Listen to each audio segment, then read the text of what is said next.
talks to the growing pressure that Keir Starmer is under with the asylum processing, appeals, asylum hotels. And now there's a poll done by the Times, isn't there, that's saying that, 71% of voters believe that the Prime Minister isn't handling this crisis in the right way. They don't have the confidence in him. Yeah, so it's 7 in 10 voters just thinking it hasn't been handled well. And obviously, it's not a new problem, but I think a lot of people are feeling like the Labour government just hasn't done what it said it would. They promised to smash the gangs, and they haven't really done that. Migration, the number of people crossing the Channel on small boats is still rising under Labour. And I think a lot of people feel like they just haven't done enough to tackle that problem. The other interesting thing about this story is we've got Lord Blunkett, a former Labour Home Secretary, calling for much more radical solutions, including suspending the ECHR, the European Convention on Human Rights, and the UN Refugee Convention. I think a few years ago, or even a year ago, looking at that sort of call, people would have seen that as quite a right-wing thing and pretty surprising. And I think now no one's really batted an eyelid at it. Obviously, it's included in the story, but it's not seen as a major thing. And I think that really speaks to how the narrative on migration has shifted. The general public appears to have shifted sort of towards the right on it because there's just a huge amount of public anger. And I think Labour so far really has struggled to persuade people that they're actually doing enough to tackle that problem, even though their rhetoric is massively ramped up. They're saying a lot of words about what they want to be doing and how they understand it's a big problem. But I think until we start seeing those numbers coming down, whether it's the number of people housed in asylum hotels or the number of people crossing the Channel, I don't think people will really have faith that Labour's doing enough on the problem. Yeah, we saw at the weekend, didn't we, Charlie, Yvette Cooper, the Home Secretary, trying to fast-track dealing with appeals to get people sent back, essentially, faster. And this is the issue that Labour will have, because making a visible difference will take time.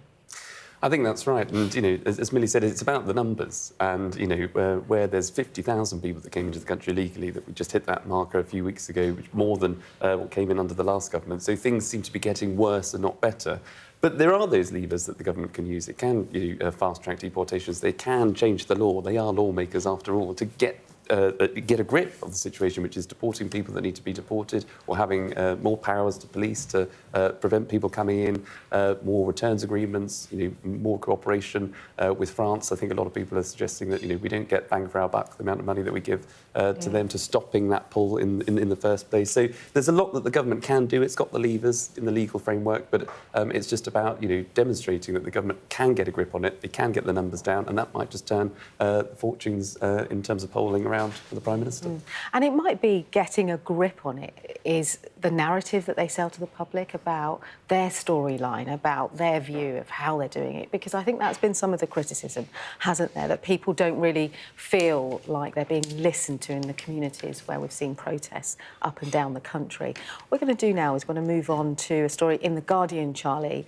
Ministers to scrap most short prison sentences. What's this all about? Yeah, so again, another issue that the government tried to get to grip with when it came in, obviously overcrowding in prisons. There was the early prisoner release scheme because of that overcrowding that took place last year.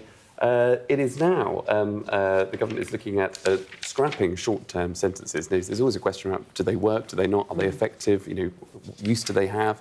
And it's about making sure that people who either get into prison, that they can have an early release scheme so they can earn, effectively, through good behaviour, doing skills within, training within prisons before they earn that early release.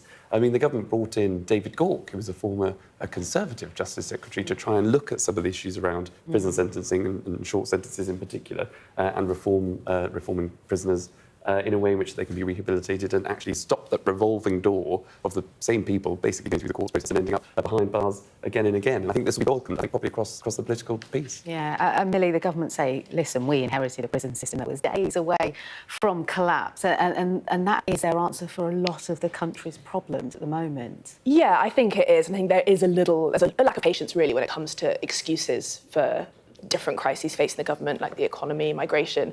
I do think on the prisons issue, there is a little bit more patience with it, because there's the practical problem of the size of the prison estate. You have to physically do a lot of building, and you also have to reform the whole system.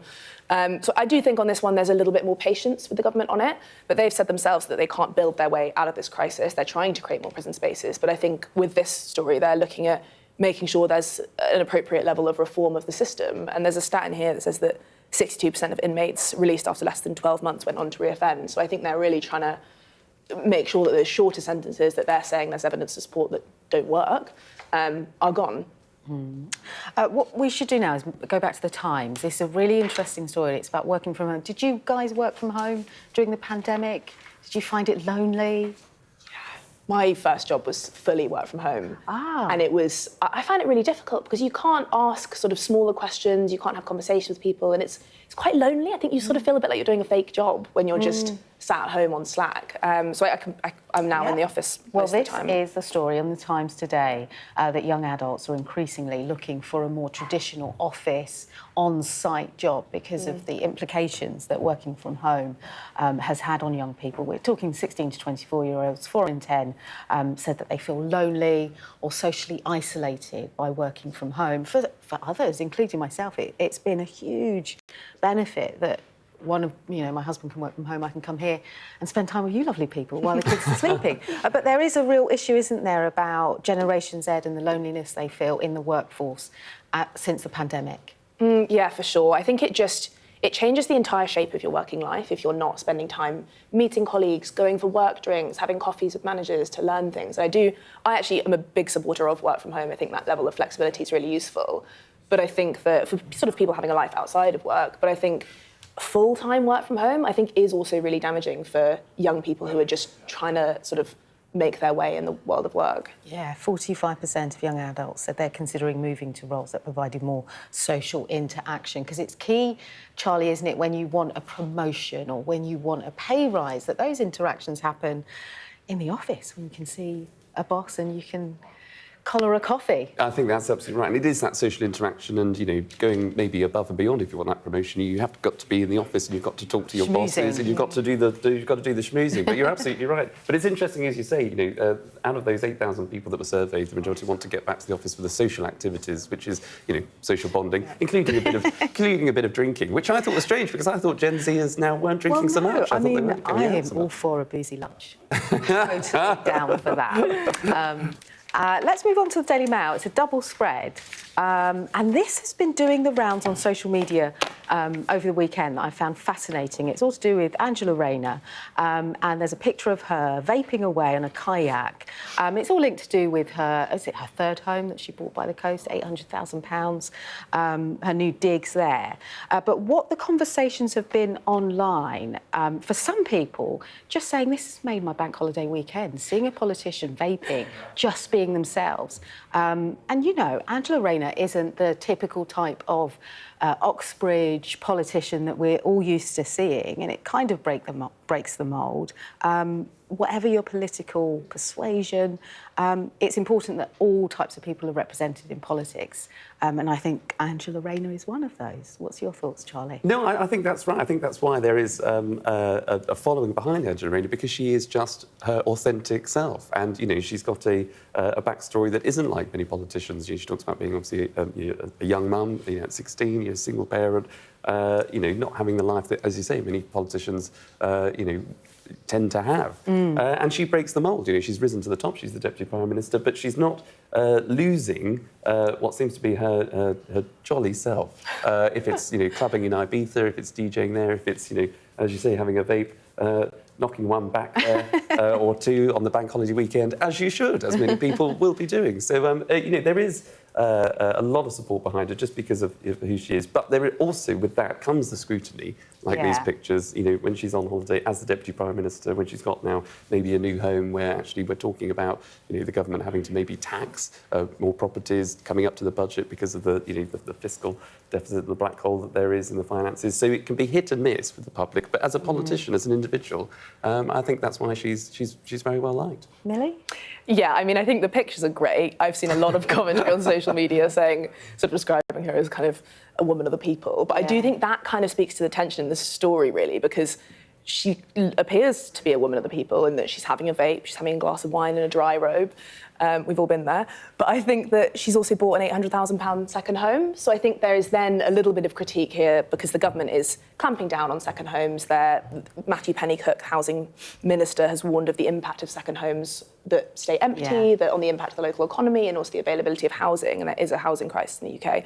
So I think there's this weird tension between her appearing like a woman of the people, but then also concerns about she splashed out on a second home that some would say she doesn't really need. So I think it's not a straightforward one, but definitely the pictures are great and people have been enjoying them. Well, what will add to that happiness on bank holidays, the weather, the Daily Star, the front page, and we don't often get the joy of a Daily Star front page, but it's hotter than Morocco, according to the Daily Star, Millie.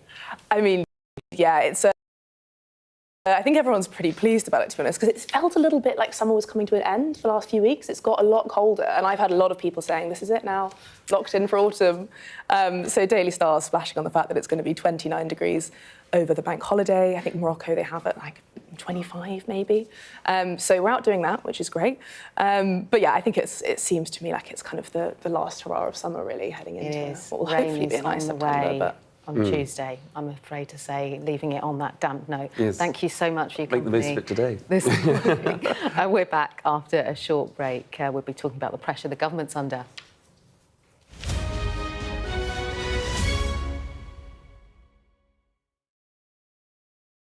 Fire, shouts the commander.